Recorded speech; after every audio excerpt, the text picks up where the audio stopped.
The story of Nike and its founder, Phil Knight, is one of ambition, perseverance, and innovation. It began with a simple idea: importing high-quality, low-cost running shoes from Japan to challenge the dominance of German brands like Adidas and Puma.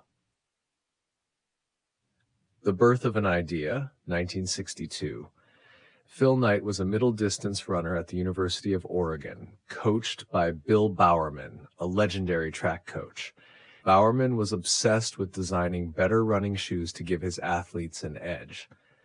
Knight, after earning an MBA from Stanford, wrote a paper proposing that Japan could produce shoes that would rival the big brands at a lower cost. Determined to test his theory, Knight traveled to Japan in 1962 and met with Onitsuka Tiger, now Asics.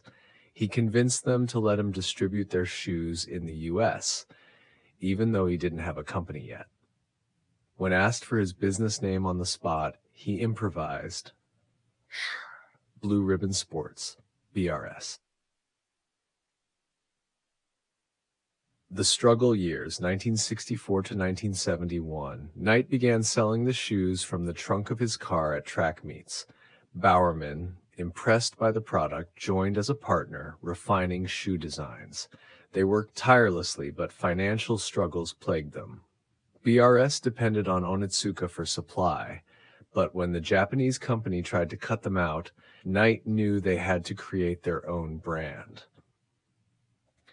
The birth of Nike, 1971. In 1971, Knight and his team introduced a new shoe brand. They needed a name, and employee Jeff Johnson suggested Nike, after the Greek goddess of victory. For a logo, Knight paid a young designer, Carolyn Davidson, $35 for what would become the famous swoosh. The first Nike shoe to gain attention was the Waffle Trainer, inspired by Bowerman's experiment of pouring rubber into a waffle iron to create a better grip for runners. This innovation helped Nike stand out in the competitive market. Explosive growth, 1980s to 1990s.